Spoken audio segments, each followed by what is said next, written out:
السلام علیکم ورحمۃ اللہ وبرکاتہ۔ ریڈیو قطر آپ سے مخاطب ہے۔ سیف الرحمان سے آج کا پہلا نشریہ سماعت فرمائیے۔ ابتدا میں پیش خدمت ہے اہم خبروں کا خلاصہ۔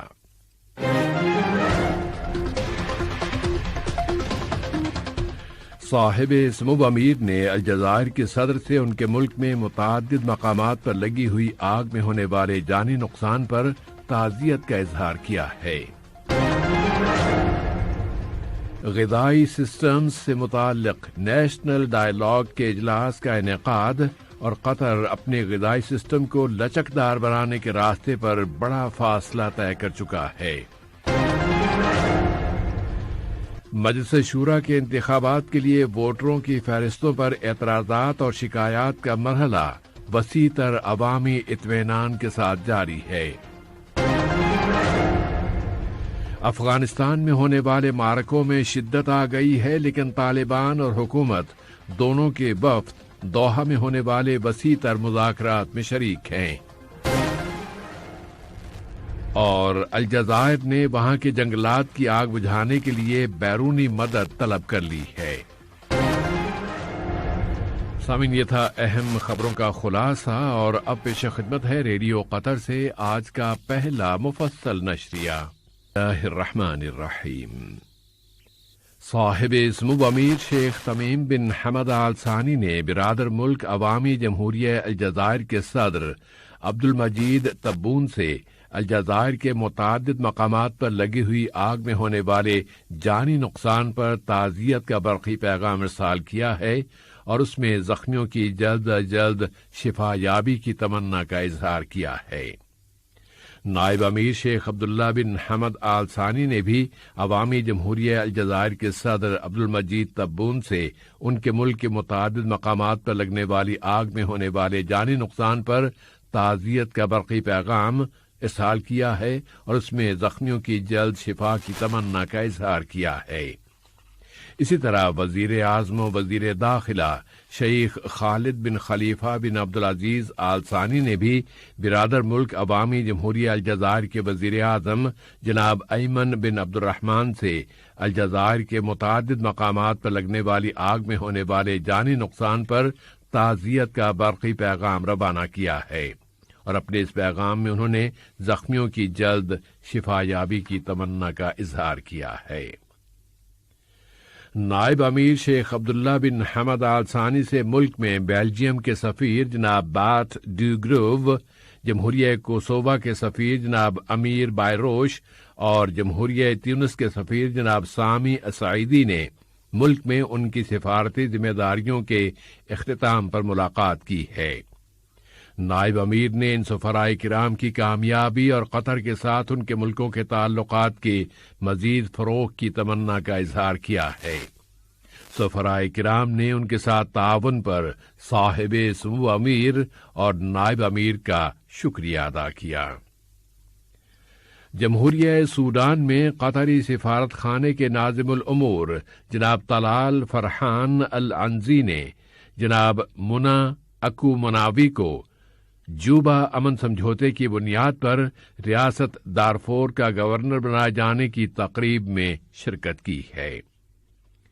انٹرنل سیکیورٹی فورس لخویہ اور وزارت داخلہ کے تابع سول ڈیفنس کی ٹیم پر مشتمل تلاش اور بچاؤ کے قطر انٹرنیشنل گروپ نے جمہوریہ یونان میں آگ لگنے کے واقعات کے بعد آفت زدہ علاقوں میں آگ بجھانے اور لوگوں کی تلاش اور ان کے بچاؤ کا کام شروع کر دیا ہے۔ اس کے لیے ضروری ساز و سامان اور آگ بجھانے کے لیے مخصوص گاڑیاں بھی استعمال کی جا رہی ہیں۔ وزارت بلدیہ و ماحولیات کی سرپرستی میں قطر میں غذائی سسٹمز کے نیشنل ڈائیلاگ منعقد کیے گئے ہیں۔ ان ڈائیلاگ کا مقصد غذا کی عالمی سربراہ کانفرنس کے انعقاد کی تیاری کرنا ہے۔ یہ کانفرنس ستمبر سن 2021 میں منعقد کی جائے گی، اور اس میں اقوام متحدہ کے ممبر ملکوں کے سربراہان شریک ہوں گے۔ وزیر بلدیہ و ماحولیات اور قائم مقام وزیر مملکت برائے امور کابینہ ڈاکٹر عبداللہ بن عبدالعزیز بن ترکی السبیعی نے کہا ہے کہ قطر نے اس کے غذائی سسٹم کو زیادہ لچکدار بنانے کے لیے ایک بڑا فاصلہ طے کر لیا ہے تاکہ سپلائی میں کسی بھی وقت پڑنے والے خلل اور قیمتوں میں اضافے کی صورتحال سے نپٹا جا سکے۔ وہ قطر میں غذائی سسٹمز کے نیشنل ڈائیلاگ کے افتتاحی اجلاس سے خطاب کر رہے تھے۔ مجلس شورا کے انتخابات کے مختلف عملی مراحل اور اقدامات پر نظر ڈالیں تو اس وقت شورا کے انتخابات کے لیے رائے دہندگان یعنی ووٹروں کی لسٹوں پر اعتراضات اور شکایتیں وصول کرنے کا مرحلہ جاری ہے، اور یہ مرحلہ آج جمعرات کو ختم ہو رہا ہے۔ متعدد شہریوں نے بتایا ہے کہ اعتراضات اور شکایات کے اقدامات کا طریقہ کار بہت لچکدار ہے اور یہ نہایت کامیابی کے ساتھ مکمل ہوگا۔ انہوں نے سوسائٹی میں انتخابی عمل کے بارے میں آگہی اور اویئرنیس کی تعریف کی ہے۔ قطر یونیورسٹی میں آئینی قانون کے پروفیسر ڈاکٹر حسن السید نے کہا ہے کہ یہ انتخابات قومی شناخت کا معیار نہیں ہیں۔ انہوں نے کہا کہ دستور میں ترمیم ایک منتخب مجلس شورا کے ذریعے ہی کی جا سکتی ہے۔ ملک میں کورونا وائرس کی تازہ ترین صورتحال یہ ہے کہ یہاں اس بیماری سے مزید 180 متاثرین اب صحت یاب ہو گئے ہیں۔ اس کے بعد شفا پانے والوں کی کل تعداد اب 2,25,213 ہو گئی ہے۔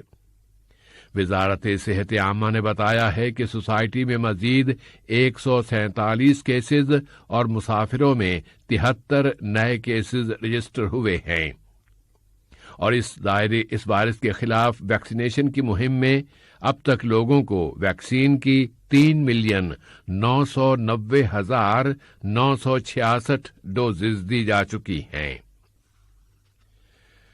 افغانستان میں امن کی مدد کا قطری کردار جاری ہے۔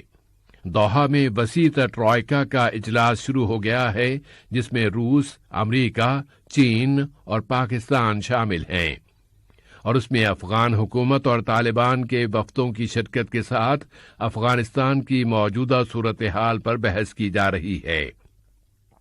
افغان مصالحتی کمیٹی کے رکن فریدون خوزون نے کہا ہے کہ حکومت دوحہ کے ان اجلاسوں میں امن کی بحالی سے متعلق افغان عوام کے مطالبات کی تکمیل کی کوشش کرے گی۔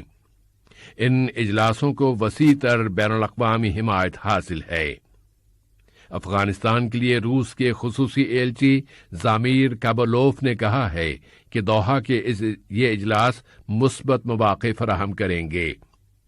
اسی طرح افغانستان کے لیے امریکہ کے ایلچی زلمائی خلیل زاد دوحہ میں روس کی شرکت کے ساتھ افغان حالات پر بات چیت کر رہے ہیں۔ یہ موقف ایک مرتبہ پھر یہ بتا رہے ہیں کہ دوحہ مذاکرات کو افغانستان میں امن کی بحالی کے لیے بنیادی ریفرنس کی اہمیت حاصل ہے۔ ادھر میدانی صورتحال یہ ہے کہ سرکاری فوجوں اور طالبان کے درمیان مقابلوں کا دائرہ مزید پھیل گیا ہے، اور وہ ملک کی متعدد شمالی اور مغربی ریاستوں تک پھیل گیا ہے۔ ان ریاستوں کے مراکز پر کشمکش کی شدت میں اضافے کے ساتھ ہی طالبان نے 2 مزید ریاستوں فراح اور پغلان پر بھی قبضہ کر لیا ہے، اور ہزاروں سول باشندے نقل مکانی کر رہے ہیں۔ اب اس وقت شہر مزار شریف کی نواح میں معرکے برپا ہیں۔ امریکہ نے وعدہ کیا ہے کہ وہ افغان سرکاری فوجوں کو فضائی مدد فراہم کرے گا، اور امریکی ریاست یا امریکہ کے وزارت دفاع کے ترجمان جان کیربی نے اعتراف کر لیا ہے کہ طالبان زمین پر پیش قدمی کر چکے ہیں۔ اس زمینی صورتحال پر تبصرہ کرتے ہوئے امریکہ کی وزارت خارجہ کے ترجمان نیڈ برائس نے کہا ہے کہ افغانستان میں تشدد کی سطح ناقابل قبول حد تک بلند ہو چکی ہے، اور وہ امریکہ کے ساتھ طالبان کے وعدوں کے ساتھ مطابقت نہیں رکھتی۔ ایران کا ایٹمی مسئلہ ایک مرتبہ پھر سطح پر آ گیا ہے، اور امریکی اہلکاروں نے کہا ہے کہ واشنگٹن تہران کے ساتھ سمجھوتے کو دوبارہ زندہ کرنے کے لیے اپنے آپشنز پر نظر ثانی کر رہا ہے اور وہ ایسے متبادل وسائل کے لیے تیار ہے جو ایک نیا سمجھوتا کرنے میں مدد دیں، اس لیے کہ امریکی انتظامیہ ایران پر اقتصادی پابندیوں کے ذریعے دباؤ ڈالنے میں ناکام ہو گئی ہے۔ تو ان حالات میں یہ سوال اٹھتا ہے کہ کیا یہ صورتحال ایران کے ساتھ ایٹمی سمجھوتے میں ایک نئے موڑ کی ابتدا ہے؟ اور اب دنیا کے کچھ ملکوں میں لگی ہوئی آگ پر نظر ڈالتے ہیں۔ الجزائر کے وزیر اعظم ایمن بن عبد الرحمن نے بتایا ہے کہ الجزائر کی شمالی اور مشرقی 14 ریاستوں میں ان کے جنگلات میں آگ لگی ہوئی ہے اور اس میں اب تک 25 فوجیوں سمیت 42 اشخاص جاں بحق ہو چکے ہیں۔ الجزائری حکومت نے عالمی برادری سے درخواست کر دی ہے کہ وہ اس آگ کو بجھانے میں اس کی مدد کرے۔ حکومت نے اس آگ کو مجرمانہ کارروائی بھی بتایا ہے۔ ادھر یونان میں آج 8ویں روز بھی فائر بریگیڈ کے عملے آگ بجھانے کی کوششیں کر رہے ہیں، جبکہ اس آگ نے حکومت کو مجبور کر دیا ہے کہ وہ دسیوں دیہاتوں کو خالی کرا لے اور ہزاروں باشندوں کو دوسرے مقامات پر منتقل کر دے۔ پھر امریکی ریاست کیلیفورنیا میں ڈیکسی نامی آگ نے نصف ملین ایکڑ سے زیادہ زرعی اراضی کو نگل لیا ہے اور وہاں ہزاروں لوگ بے گھر ہو گئے ہیں۔ موسمیاتی تبدیلیوں کی حکومتی اور بین الاقوامی اتھارٹی کی ڈپٹی چیئرپرسن کوبا ریٹ نے موسمیاتی چیلنجوں کے خطرات پر متنبہ کیا ہے۔ آج کا یہ نشریہ ختم ہونے سے قبل اہم خبروں کا خلاصہ ایک مرتبہ پھر پیش خدمت ہے۔ السلام علیکم دوستو، میں ہوں شیخ نور۔ آپ دیکھ رہے تھے قطر نیوز ٹوڈے۔ مجھے امید ہے کہ یہ ویڈیو آپ کو انفارمیٹک لگی ہوگی۔ اسی طرح کے ویڈیو پاتے رہنے کے لیے نور ٹائم 24/7 یوٹیوب چینل کو سبسکرائب کیجیے اور اس ویڈیو کو لائک، کمنٹ اور شیئر ضرور کیجیے۔ اگر آپ فیس بک پر دیکھ رہے ہیں تو شیخ نور پیج کو لائک کیجیے اور فالو کیجیے تاکہ میں جیسے ویڈیو اپلوڈ کروں آپ تک پہنچ جائے۔ شکریہ۔